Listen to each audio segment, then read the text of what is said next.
सज्जनों, नंद बाबा ने ब्राह्मणों को बुलवाया, स्वस्ति वाचन करवाया। हरि ओम मा स्वस्ति न इंद्रो वृतश्रवाः स्वस्ति नः पूषा विश्ववेदाः स्वस्ति नस्तार्क्ष्यो अरिष्टनेमिः स्वस्ति नो बृहस्पतिर्दधातु। स्वस्ति वाचन करवाया। वाचयित्वा स्वस्त्ययनं जातकर्मात्मजस्य वे कारयामास विधिवत् पितृदेवार्चनम तथा। ब्राह्मणों को बुलाया, स्वस्ति वाचन कराया और उसके बाद सज्जनों पितरों का पूजन कराया। पितरों का पूजन हमारे जीवन में बहुत आवश्यक है। कई बार हम लोग जो है अपने पितरों को भूल जाते हैं। सज्जनों, आप देखिएगा, जो अपने पितरों से विमुख हो जाता है, जो अपने पितरों से दूर हो जाता है, वो जीवन में बहुत तनावग्रस्त हो जाता है। और जो अपने पूर्वजों को पूजता है, पितरों की वंदन करता है, उनकी छाया तिथि पे ब्राह्मण भोजन कराता है, या उनके निमित्त गौदान कराता है, या उनके निमित्त भागवत कथा श्रवण कराता है, श्रवण करता है, या भागवत कथा करवाता है, ग्रामवासियों के लिए करवाता है, सज्जनों उसकी यश कीर्ति दसों दिशाओं में फैलती है।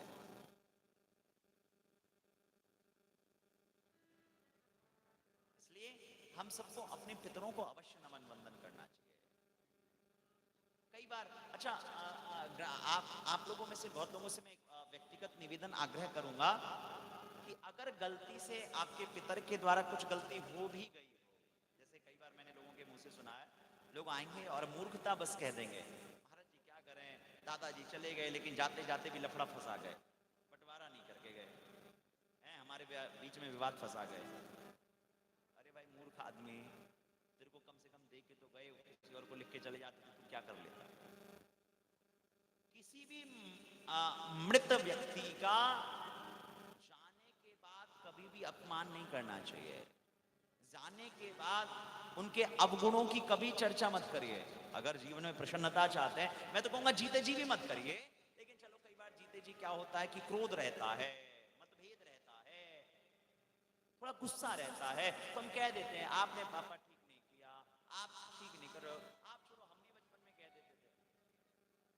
लेकिन जब कोई आपके दादा परदादा चले जाए, फिर भैया एक ही काम करिए, उनकी फोटो अपने घर में लगाइए, माला चढ़ाइए, पूजा करिए, उनके जो यश कीर्ति जो उन्होंने आपके लिए किया, जो आपको गरीबी से निकाला, जो आपको पढ़ने के लिए बाहर भेजा, जो उन्होंने समाज में किया, उसको अपने आने वाले बच्चों को सिखाइए। आप एक मिनट के लिए मैं फिर कहूंगा, आप पितरों के निमित्त भागवत नहीं कराइएगा, चलेगा। आप पूर्वजों के निमित्त गौदान नहीं करिएगा, चलेगा। आप पूर्वजों की जिस दिन छाया तिथि उस दिन ब्राह्मण भोजन भी मत कराओ, चलेगा। लेकिन अपने बच्चे को यह जरूर सिखाइएगा कि किस प्रकार से महिनाम गांव में आपके दादा परदादा ने आपके लिए कई बीघा जमीन खरीदी, कैसे आपको पढ़ने के लिए दरभंगा भेजा, कैसे आपको पढ़ने के लिए दिल्ली भेजा, कितने कठिन दौर से वो गुजरे, ये अपने आने वाली पीढ़ी को सिखाइए।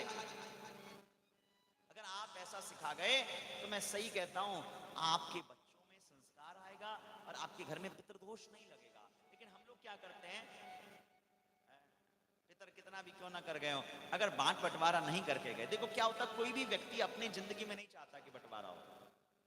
आप उनके भाव को भी समझिएगा, उनकी विचारधारा को समझिएगा। वो कोशिश करते हैं कि मिलके चलें, मिलके चलें, मिलके चलें, लेकिन मैं फिर इस बात को भी मेरा थोड़ा सा मेरा मन अलग है। मैं बड़े बुजुर्गों से भी आग्रह करूंगा, अगर आपको लग रहा है कि आपके बच्चों में नहीं बन रहा, बच्चों में बहुत दिक्कत हो रही है, चलो दो भाई तो फिर भी मिलके रह लेते हैं, भाइयों का अब संतान आगे बढ़ने लगा, और भाइयों का भी जब भाई ससुराल से कंट्रोल होने लगे, फिर तो भैया बहुत स्वाभाविक सी बात है, चुपचाप उसका जो भी हक हिस्सा हो उसको दे